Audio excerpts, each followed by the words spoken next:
Le hameau de Kelvin, sur la commune de Guernes, à quelques lieues de Pontivy dans le Morbihan, possède une chapelle grande comme une cathédrale, faisant l'objet d'une dévotion à la Vierge Marie lors d'importants pèlerinages.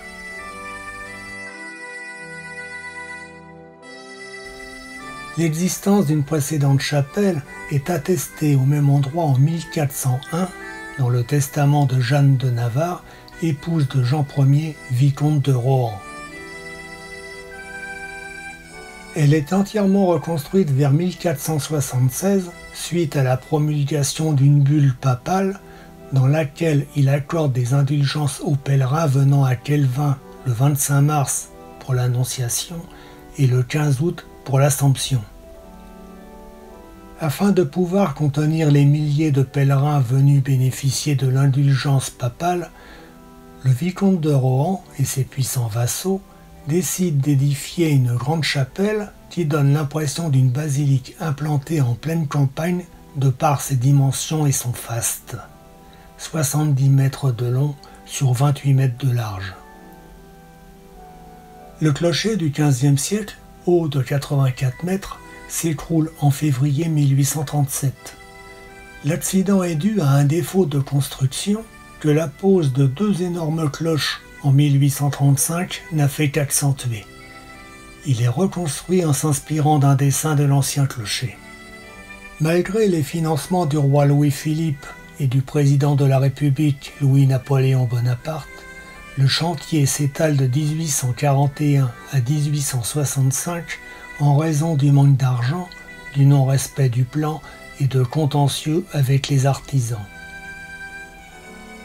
Par souci d'économie et de stabilité, sa hauteur est finalement réduite d'une douzaine de mètres, passant de 84 mètres à l'origine à 72 mètres en 1864. La Scala Sancta, escalier saint en italien, fut bâtie en 1738 pour y célébrer la messe le jour du pardon, car l'affluence était telle que les fidèles ne pouvaient tous entrer dans le sanctuaire. Un double escalier donne accès à la tribune servant à dresser l'autel. Le mur du fond est occupé par un ecce homo monumental.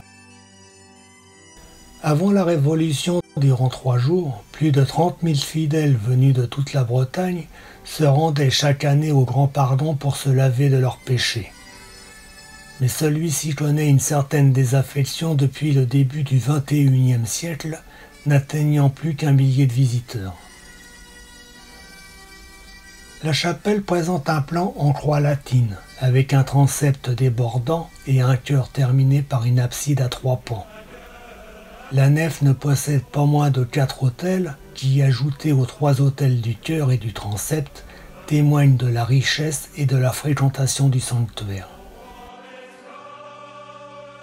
À l'intérieur, l'édifice possède une statuaire exceptionnelle, dont une Vierge ouvrante en bois polychrome datant du XVIe siècle, particulièrement rare puisqu'il n'en existe que 3 en Bretagne. Ouverte, elle relate en 12 bas-reliefs les mystères douloureux et glorieux de la vie du Christ.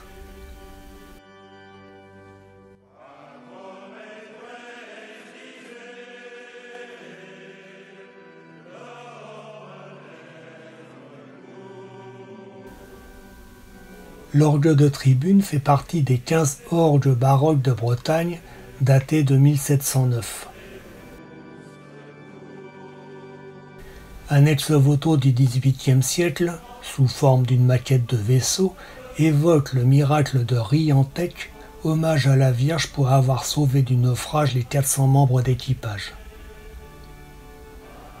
En contrebas, près des sources du fond du vallon, est édifiée une fontaine de style flamboyant du XVIe siècle, édifice indissociable de la chapelle Notre-Dame.